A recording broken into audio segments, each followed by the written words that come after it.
for the birds saying is going to come up. Because one thing I don't understand is gossip. And, I had a mom where, sadly, we kind of bonded by gossiping about others. And so you take that evil notion and mix it with good, and then what do you get? You get oil and water that don't mix. And what I'm getting at is this church. I was going to be a part of the women's group. I was planning on going and starting that and incorporating that into my life. And then I found out the women were talking bad about me behind my back. This is the second time this has happened at this church. And it breaks my heart because, I'm just coming back.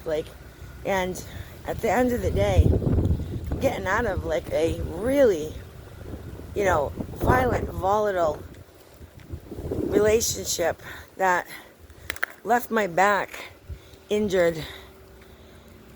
So I'm dependent on all this medication just to walk. A friend of mine makes a joke saying, yeah, they're slowly killing her with pills just so she can walk. Hope he's happy. I didn't do this to myself, the physical part of it. I didn't, but I allowed it into my life.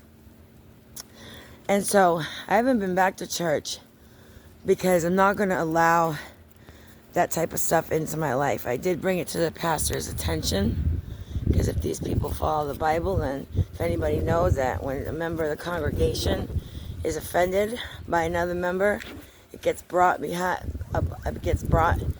front of the elders of the church and mediated upon. But the thing is all I was doing that morning when I got wind of this was sending out scripture.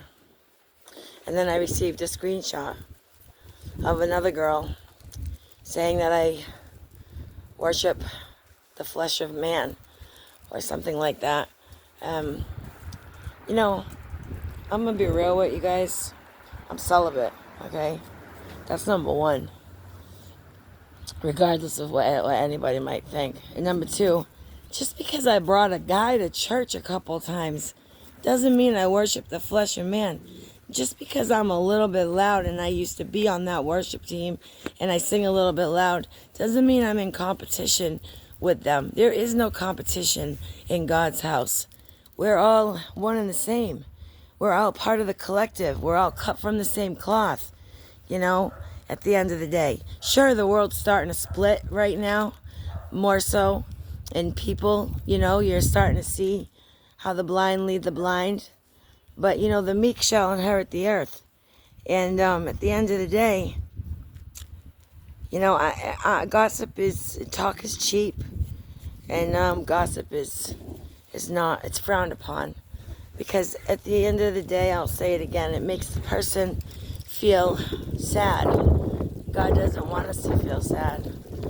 We're going to feel sad in life, but at the end of the day, God don't want that. God doesn't want us gossiping about each other behind each other's back. Bring it to the source. And when I said this to the person that sent it to me, I said, why are you even sharing this with me? I was taught a long time ago that if somebody is saying something behind your back, it's really none of your business. And that's it. Enough said. So I hope everybody has a great Sunday.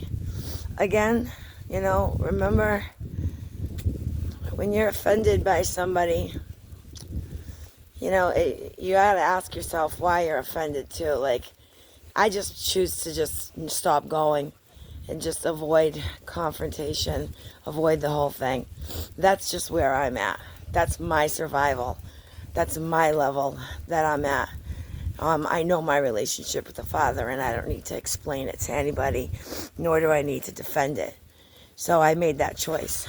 That's the choice and the free will that we all have. And we're allowed to do that. And that's what's great.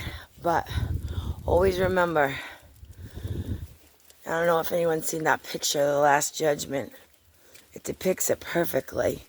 Michelangelo painted one called The Last Judgment as well. You can get the same idea.